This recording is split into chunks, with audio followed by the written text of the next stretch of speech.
Bonjour à tous, je voulais vous montrer un petit appareil que j'ai trouvé dans la benne à recyclage. Donc c'est un répulsif anti-nuisible électronique et vous parler en même temps des dangers des alimentations résistives. Alors comment se présente ce circuit? On a donc ici l'alimentation 230 volts. Donc ensuite on a une résistance en série qui va faire chuter la tension avec un pont de diode qui va redresser. Puis, on alimente un circuit spécifique et une LED.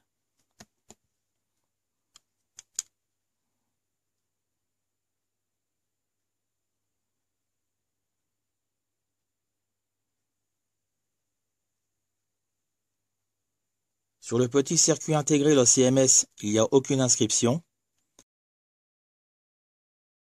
Donc, c'est un oscillateur qui va alimenter un petit haut-parleur piezo.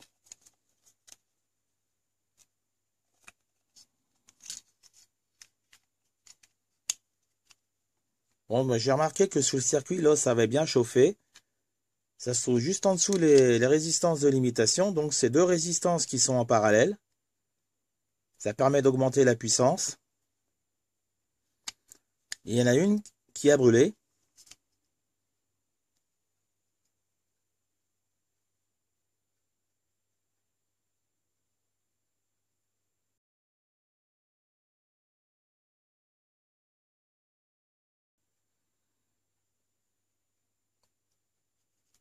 Donc, c'est pour ça que cet appareil ne fonctionnait plus. Donc, dans ce type d'alimentation, une résistance est insérée en série avec la charge pour limiter le courant. Cette méthode est simple et peu coûteuse, mais elle présente plusieurs inconvénients.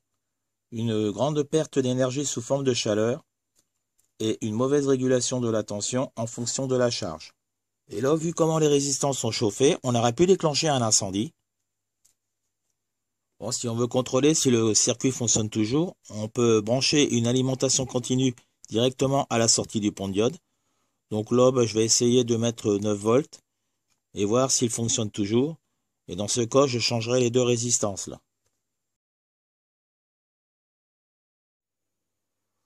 Voilà donc pour m'assurer que le circuit fonctionne bien, j'ai branché 9 volts là directement à la sortie du pont de diode.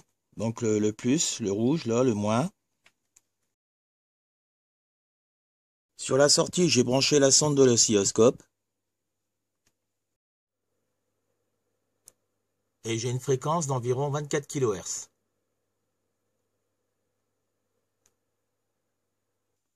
Je vais maintenant dessouder les deux fils sur le pont de diode. Et je vais changer les deux résistances CMS là. Donc c'est des résistances qui sont en parallèle de 51 kΩ. Donc là j'en ai trouvé sur AliExpress.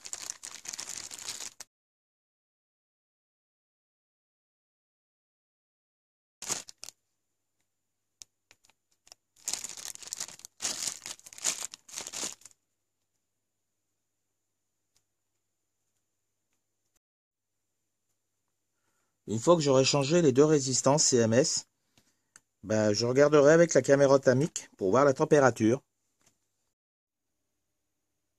Bon, pour souder les résistances, il faut la loupe, la pince et la tresse à dessouder. Avec l'ohmètre, je vais vérifier que mes résistances sont bien soudées. Donc là, j'ai deux résistances de 51 kΩ en parallèle.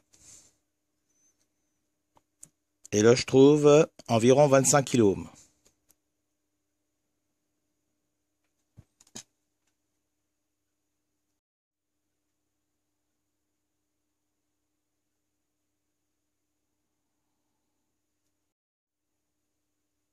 Il ne me reste plus qu'à alimenter le circuit en 230 volts.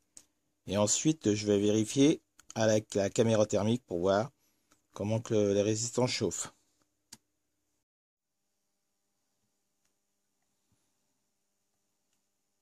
Voilà, j'ai environ 229 volts.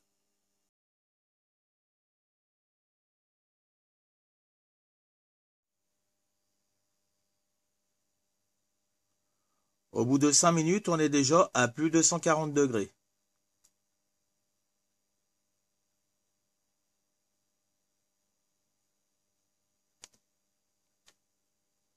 Je vais prendre la température avec un thermomètre et puis une sonde thermocouple. Mais surtout ne le faites pas parce que moi j'alimente le circuit avec un transformateur d'isolation.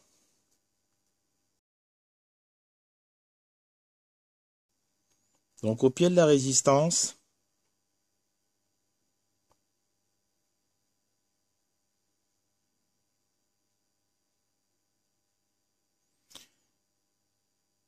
j'ai environ 110 degrés.